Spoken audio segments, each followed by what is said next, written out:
Over the next few days, we're expecting a spell of very warm weather for the time of year across much of England and Wales, even parts of Scotland too.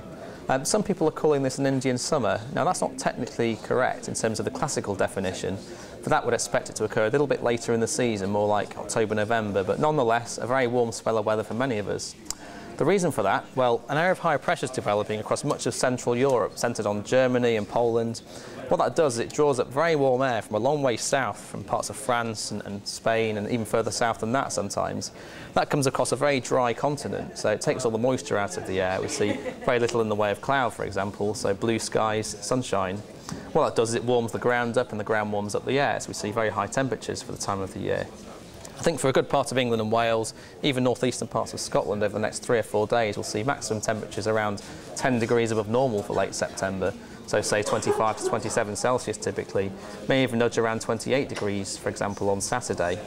Not quite the case for everyone though. As you go further northwest across Scotland and Northern Ireland in particular, you see Atlantic weather fronts coming in and affecting these areas with some rain at times and also some quite strong winds. So spare a thought for those guys up in through there. Now through the next few days, what happens?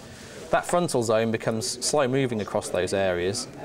So for much of Scotland, Northern Ireland, down through parts of the Irish Sea, we see further spells of rain at times and more in the way of cloud.